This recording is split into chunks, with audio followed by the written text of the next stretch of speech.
Okay, so apparently, Diddy almost got taken out in prison. Except he didn't. Yeah, I know, wild headline, total nonsense. But I didn't stop the internet from losing his mind for a solid 24 hours. I opened my feed and it was everywhere. Diddy attacked, knife to the throat, prison chaos, blah blah blah. But here's the twist. None of it was real. The whole thing was cooked up, reheated, and served back to the public like leftovers. And the best part? TMZ, yes, that TMZ, came out and called it fake. When TMZ, of all outlets, calls your story bogus, that's like your barber saying your hairline is beyond saving. Basically, you know it's over. So what actually happened was pretty simple. The story that went viral wasn't new at all. It was pulled from something Diddy's lawyer mentioned months ago during a sentencing hearing. One incident, old news, nothing happened recently. But somehow, that one dusty detail got spun into a brand new breaking story. And you know what? It worked. At least for a few hours. Everyone fell for it. Fans, gossip pages, random blogs, all spreading this emotional, he almost didn't make it narrative. Except he was fine, like totally fine. No emergency, no attacks, no chaos, just a creative PR stunt dressed up as tragedy. That's the funny thing about Diddy lately. Every time the noise starts dying down, he or someone around him drops another exclusive. It's like watching someone desperately mash the reset button on their own scandal. You can almost feel the panic through the headlines. But this wasn't some random rumor gone wrong. This was strategic. Once you see how planned it was, you realize the whole thing had damage control written all over it. Because when your career's on fire, might as well throw gasoline, right? That's pretty much what Diddy's team did. The whole knife in the cell headline didn't come from nowhere. Word is, somebody close to him pitched it straight to Daily Mail to spark sympathy. A quick exclusive interview, a few emotional buzzwords, and suddenly the internet is crying for a man who, let's be honest, doesn't exactly scream victim. It's PR 101. Drop a dramatic story when the headlines turn ugly. And the timing, way too perfect. Just days after those embarrassing pardon talks fell apart, boom, Diddy nearly loses his life. Come on. They wanted to shift the conversation from Diddy the accused to Diddy the survivor. Play the sympathy card, drown out the outrage, and maybe even sway a judge or two. But the internet isn't dumb anymore. People cloaked the pattern instantly. And here is the thing. If this thing had worked, we'd all be talking about his heroic recovery right now. Instead, TMZ dropped receipts and the PT tour collapsed before it even left the station. I swear, whoever is running his crisis team must be recycling strategies from 2005. You can't rebrand chaos with a sub-story anymore. And this is exactly where things start falling apart for Diddy, when even his own spin can't save him. You know things are bad when even TMZ calls you out.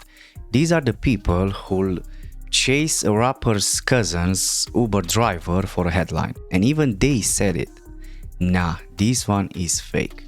When your go-to gossip site refuses to play along, that's basically Hollywood code for we are done protecting you. See, TMZ didn't just ignore the story, they debunked it. They flat out wrote that the knife to the throat story everyone was freaking out about wasn't new. It was the exact same tale Diddy's lawyer mentioned months ago. One incident, old news, but someone in Diddy's camp tried to serve it as breaking drama. And that was when the mask slipped. TMZ even quoted the original sentencing transcript, like receipts on top of receipts. And you could almost hear them saying, "Nice try, but we checked the archives." Imagine getting fast-checked by the same people who once paid you for tips. That's painful, and the fallout was instant. People online flipped from pray for Diddy to wait, this man's trolling us. Even on Reddit, they call it like the most desperate PR stunt of 2025. Even gossip channels that usually defend him quietly backed away. Nobody wants to catch collateral embarrassment. Honestly, watching Diddy's team try to spin this was like watching a magician drop his own cards mid-trick. The illusion's gone, the audience is laughing, and the stage lights are way too bright now. At this point, Diddy's PR team isn't managing damage, they are recreating it. It's like they saw the fire, grabbed a tank of gasoline, and they said, you know what? Let's make this cinematic. Every move feels rehearsed, every headline feels planted, and none of it feels real. You can tell when a celebrity is trying too hard to shift the narrative. First comes the exclusive insider, then a friend close to Diddy, then conventionally timed leaks about how he's focusing on healing. Bro, you're not fooling anyone. And what makes it even worse is the pattern. The moment something goes wrong, new lawsuit, denied motion, bad headline, suddenly there's a new story. Always emotional, always dramatic, always perfectly timed. And the silence from his team after the story got debunked, that's what really said it all. No correction, no apology, just ghosted. Like if we all stop talking, maybe people will forget. But that's not how it works anymore. The internet never forgets. Now, this is where things take a turn, because while his team was busy trying to fake a redemption arc, the people who actually matter weren't buying it. Even the judge didn't blink. Judge Arun, silent. Motion, ignore. Response, none. The man didn't even pretend to care. And honestly, that tells you something, right? I think that will tell you everything, because this incident had already been mentioned at sentencing like months ago.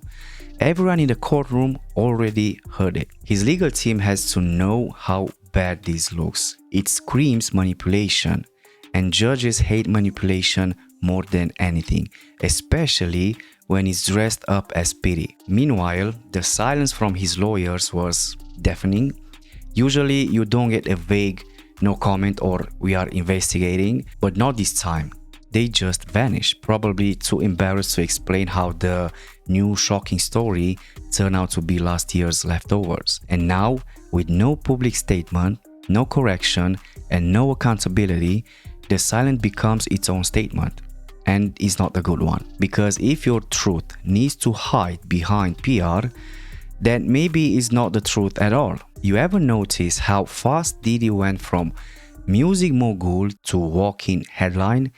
It's like every week there's a new headline, a new scandal, or a new exclusive source trying to convince us he's the misunderstood genius, not the man drowning in lawsuits. The man who once controlled the media now looks like he's fighting for airtime in his own story. And the crazy part, this used to be his game. So when TMZ, Reddit, and X all agree on something, that your own lawyers accidentally exposed you, that's not just a bad day.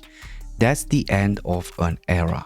So now the big question, like, what's next for Diddy? Honestly, probably more chaos.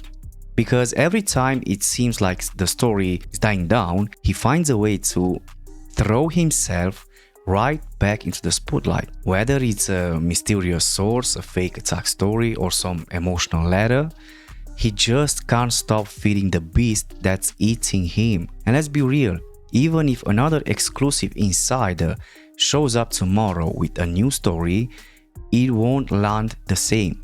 The public is tuned out. You can't shock the people who have seen everything already. All that's left is silence and the slow realization that maybe, just maybe, the empire is done. Because once your lawyer, your PR team, and the entire internet start exposing you, there is no fix to that. So yeah, Diddy might keep fighting, he might keep talking, but for once, nobody is listening.